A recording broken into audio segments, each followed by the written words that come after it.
আসসালামু আলাইকুম বিয়ার, আশা করি সবাই ভালো আছেন, সুস্থ আছেন। ইলেকট্রিক্যাল ভিডিওর পক্ষ থেকে আমি ইলেকট্রিশিয়ান ইমরান চলে এসেছি আরেকটা নতুন ভিডিও নিয়ে।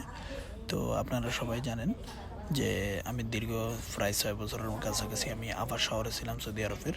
তো কাজের প্রেক্ষিতে যেখানে কাজ করা লাগে ওখানে যেতে হবে ইনশাল্লাহ। তো কোম্পানি যেহেতু রিয়াদে একটা নতুন হোটেলের ব্রাঞ্চ খুলতেছে, তো এখন 6 দিন আগে চলে আসলাম ইনশাল্লাহ। তো গতকালকে আমি একটা ভিডিও দিলাম যে আমি প্যানবুস্তানের কাজ শুরু করলাম, ব্যাকলাইটিংয়ের কাজ করতেছি। তো আলহামদুলিল্লাহ মোটামুটি আজকে অর্ধি হয়ে গেছে, প্রায় 50%।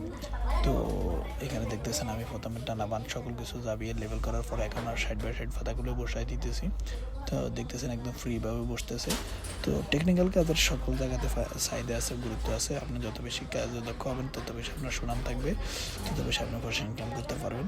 তো আমি যদি এখন ফ্রি বিষয়তে থাকতাম, সর্বনিম্ন এই লাইটিংগুলোতে লাগালে আমার মিনিমাম 7 থেকে 8 হাজার টাকার মতো একটা হিসাব হয়ে যেত রিয়ালের। তো আলহামদুলিল্লাহ, তো আমি যেহেতু কোম্পানিতে আছি, মাস করে একটা বেতনে থাকি, কিছু করার নেই, আলহামদুলিল্লাহ এটা হলো নসিব। তো অবশ্যই সামনে অবশ্যই বাড়বে। তো সবাই আমার জন্য দোয়া করবেন। আজকের জন্য এখানে বিদায়। আসসালামু আলাইকুম ওয়া রাহমাতুল্লাহি ওয়া বারাকাতুহু।